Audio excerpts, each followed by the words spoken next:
Pedram is coming on.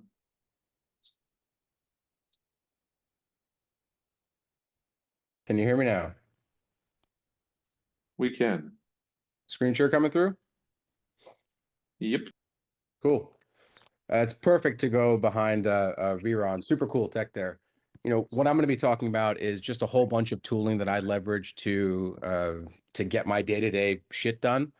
And a side effect of all of this is one of my goals is I want to leave a virtual avatar just like Ron is building for my kids. Like, you know, post-death, I want them to be able to speak to me and like get my answers on the subject in my tone of voice with the words that I would use. And to do that, obviously, you need to have a whole bunch of data capture. And that's one of the benefits of this like tooling stack that I'm using is I'm now just collecting a ton of data to help me towards that. And so I'll just start with this diagram real quick here. We've got third-party tooling in green, vibe-coded tooling in this reddish, the various data sources. Obsidian is the key, is the middle of it all. I use this basically for both my inputs and outputs for all Gen AI work. So all of my prompts live inside of Obsidian. And the tooling I use to bring those to life is a tool called Fabric. This is from one of our colleagues, Daniel Miesler. He's a security guy in the space. And it's just basically take a prompt and make a command line tool out of it. And this is super useful because you can do things like chain commands together. Like, let me just show one quick real world example from just recently. You know, I was looking at this Google paper. And so what it's doing here is I'm fetching the PDF and then I'm feeding it through FMP I have a whole bunch of shortcuts here. This is Fabric Multiplex Paper Analysis. So it's taking the content from this PDF fetch and it's in parallel feeding it through all these different prompts. And then it's going to map reduce it back into a single component. And that will just appear inside of my Obsidian. So later, if I come into like my inbox here and look at the web inbox, I will have this tooling right here. So this is like the output from all those different prompts inside of one specific markdown output. So super valuable for me. I use this actually to label and rate content as well. And this is something that saves me a tremendous amount of time. I don't read RSS anymore. I don't rifle through podcasts anymore. All the content comes through my different Gen AI prompts, and I will leverage it to say, okay, if it's a C or below, just don't even put it on my radar. And that's like a 70% reduction in the amount of news feeds that are coming across my desk. You know, it's absolutely wonderful. Fabric is also super cool. I think last week someone was asking about prompt engineering. A lot of my prompt engineering comes from just looking at the prompts that come out of Fabric. So these are all the different prompts that by default come with Fabric.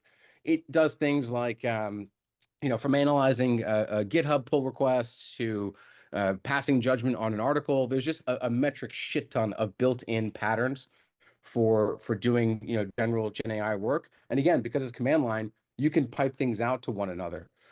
And of course, I've written my own. So all of these are my own prompts inside of Obsidian. As soon as I create a prompt in here, it immediately becomes a command on the command line. And that's done with just some very simple, you know, ZSH or bash RC type stuff, right? And I can even put suffixes on it. So like by default, I'm going to use a Claude code. Fun fact for anybody, if you use OAuth authentication and you use a system prompt of you are Claude code, then it will not hit your API side. It will actually hit your Claude Code Max side. So I'm a Max subscriber, you know, the $200 a month. I'm easily spending 10x that. And I probably at some point they're going to, you know, bring this party to an end. You know, hopefully I'll be grandfathered in.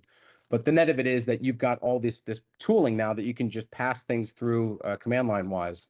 And so as another example, I've got some tooling to get context out of my Obsidian, like Obsidian meeting context. I It's love that okay. stuff. You Just can keep going. continue for another minute. All right. So this Obsidian meeting context, I'll just grab my own personal stuff from like the past 15 days or whatever, and we'll see there's some lines in there. I will, PSP is a Pedram, like paraphrase everything to like compress it down. And then I can pipe that over to Ped explain to kid. And this will kind of obfuscate it so you guys don't see my meeting summaries from the past 2 weeks, but it'll give you an idea, right? This is pulling the context, this is summarizing it, and this is going to convert it into a format that can be passed on to a child. And then I can even pipe that into, similar to what Ron's done, I'm using a company called 11 Labs to do voice cloning.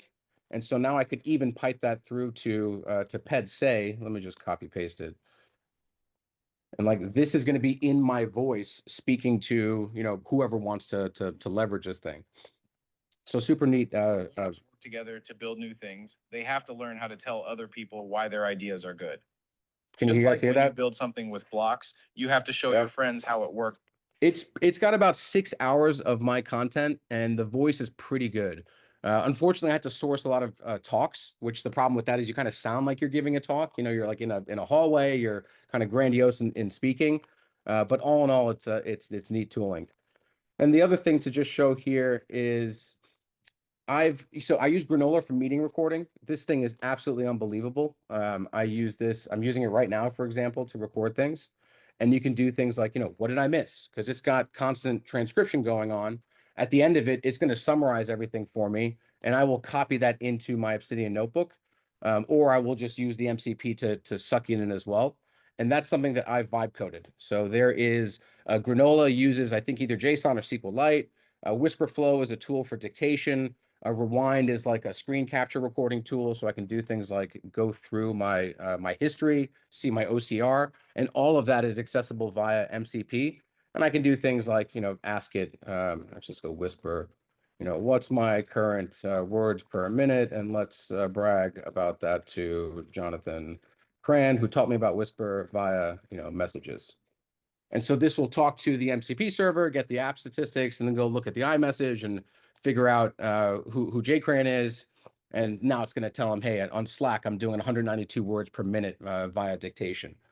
So a little more, I think the MCP is more of a toy, honestly. I mostly leverage the command line aspect of things. We have some questions in the chat, and if you guys would like to give more time to Pedram, now is the time to vote loudly.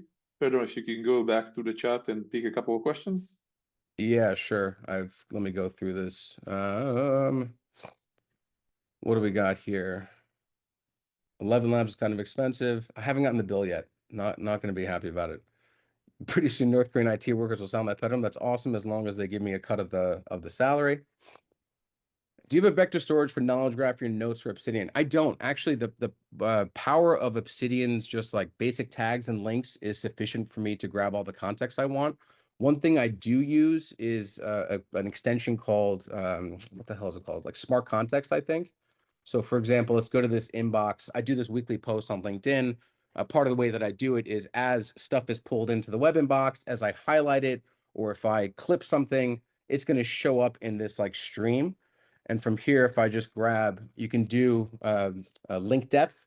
So this is one of the complaints I have about Obsidian is it has JavaScript rendering, but I can't get that from the command line.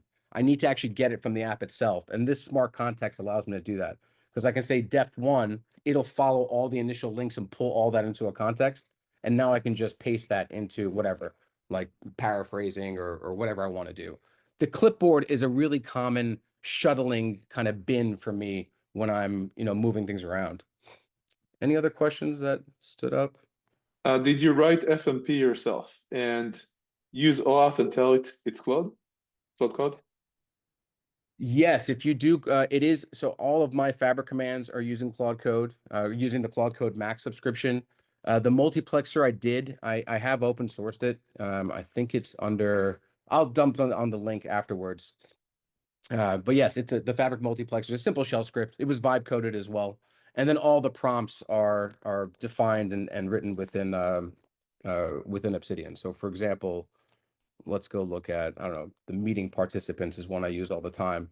I will grab a screenshot of the meeting, whether it's Zoom, Teams, Slack, Huddle, whatever, and I will feed that screenshot through this prompt to give me the list of people in markdown formatted linked names so I can quickly, you know, generate meeting notes. All right. Thank you very much, Pedram. Really appreciate your time.